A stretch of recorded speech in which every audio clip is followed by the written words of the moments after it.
วันที่ 10 ตุลาคม 2025อยู่ที่สโมสรกองบัญชาการป้องกันความสงบเขตพงศาลีได้จัดพิธีเฉลิมฉลองและจุดทำลายยาเสพติดในโอกาสวันแห่งชาติต้านยาเสพติดครบรอบ24 ปีคือวันที่ 12 ตุลาคม 2001 หา 12 ตุลาคม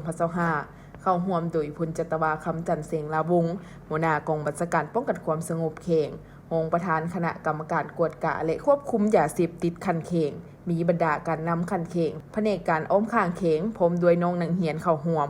พันเอกบุญเรียนเสนวงฮ้องหัวหน้ากองบัญชาการป้องกันความสงบเขงให้ฮู้ว่าการจัดตั้งปฏิบัติแผนงานหลุดพ้นการสนองยาเสพติดเมนผลงานหนึ่งที่พัวพันถึงการแก้ไขปัญหายาเสพติดติดพันกับการพัฒนาพื้นฐานโครงสร้างพัฒนาเศรษฐกิจของประชาชนจากการลงทุนของภาครัฐและเอกชนบรรดาหัวหน่วยธุรกิจนักลงทุนจากต่างประเทศเฮ็ดให้บ้านที่เคยปลูกฟินอยู่หลายท้องถิ่นมีอาชีพหับฮ้องการพัฒนา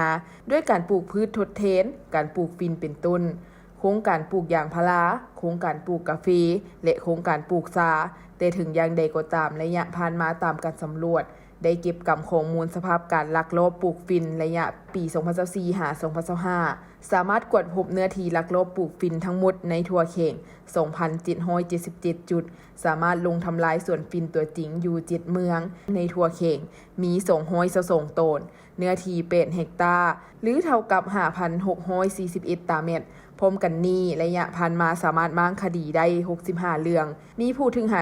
132คนหญิง21คนสำหรับการจัดตั้งปฏิบัติหับการบำบัดปิ่นปัวผู้ติดยาเสพติดอยู่ภายในเขตพงศาลีมีศูนย์บำบัดปิ่นปัวและฟื้นฟูสุขภาพจำนวน8แห่งในปี 2025ทั่วเขตมีผู้ติดยาเสพติดทั้งหมด 3,830 คนหญิง309คนในนั้นสามารถปิ่นปัวหายดีและส่งคืนครอบครัวรวมทั้งหมด